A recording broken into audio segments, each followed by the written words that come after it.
Next, we have the Great Mosque at Damascus. Now, in this case, the date is unknown, but we know that the Umayyads would move their capital from Mecca to Damascus in 661. The reason is Damascus is right on the Silk Road. It's on the major trade routes. It's a more important city politically and economically. So they give up the symbolism of Mecca for the power and prestige of Damascus. And what they will do is they will build a new mosque out of a Byzantine church that they purchase. So if you look at the mosque and you look at the image that we have here, this overhead, you'll notice this piece in the middle, which doesn't seem to make a lot of sense. That's the old Byzantine church that they will purchase and then construct the mosque around it. And this is not the first time that this sort of thing happens, where we have Islam actually purchasing a Christian property and turning it into a mosque. Oftentimes, this is done as a symbol. So they're going to take over this church. They purchase it so that you don't get those feelings that Islam is trying to destroy Christianity, which it's not at the time. And they build this mosque around the church to show the power of Islam in the area, to show that Islam is now the dominant faith. Even if it's not demographically, it is politically. So, of course, you use these areas. We'll see the same thing at the Hagia Sophia in Istanbul. We'll see the same thing in Spain. Now, again, this is based on Roman and Byzantine architecture. The courtyard is framed by an arcade in the form of a Roman aqueduct.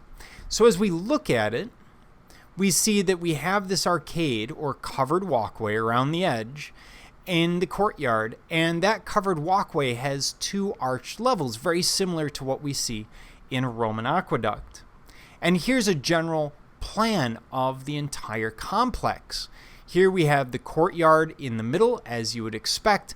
The hypostyle hall, our mihrab, etc., is up here in the top, and then we have our minaret down here in the entrance into the courtyard. So it's following that courtyard or hypostyle hall type mosque form. Now, the facade that faces into the courtyard has the pediments and arches that we would expect of Roman architecture. Basically, they're synthesizing architectural traditions into a distinctive form. The domes of the Byzantine, the arches of the Romans, and why are they doing this? Well, this is 661, or they're taking over Damascus in 661. So it's built shortly thereafter. This is a very early piece of Islamic architecture. They haven't had time to develop their own artistic tradition. After all, you're generally worried about a lot of other things before you're worried about artistic tradition. So they're going to borrow from what they have around them. And in this area of the Middle East, you have a lot of Roman architecture left over from the Roman Empire, which had only just fallen less than 200 years earlier. And you have a lot of Byzantine influence. So that's where they're taking these influences and they're synthesizing them, making them their own. And you sit there and you say, well, that's not very original.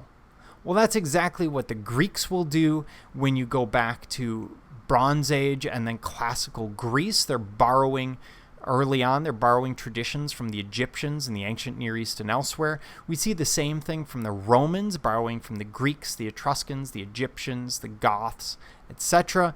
We see the same thing in every culture as it develops. So it's not really that unusual. Now, inside, we see an extensive mosaic cycle. So a series of mosaics giving us either a linked narrative or an abstract concept. And these are based, again, on Byzantine tradition, and they're probably created by Byzantine artists. Now, in the lower left, this is a Byzantine example of mosaic, and on the right, we see a piece from the Great Mosque at Damascus. And you see a lot of similarities, the use of gold in the background. Now, in the Byzantine tradition, the gold means that this is a spiritual scene. This is not simply a woman with a child, but this is the Virgin Mary, and that is Jesus.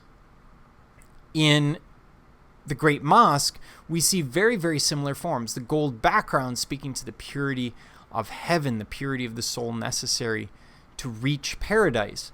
We see the depiction of trees, which are very similar to other Byzantine pieces. We see three-dimensionality, a little bit awkward, but we see three-dimensionality in form, which we also see down here in the Byzantine, both in these models, but also in the throne that the Virgin Mary is on. And you'll see the awkwardness, that it's a little bit off, and we see the same thing here. They're playing with those concepts of perspective.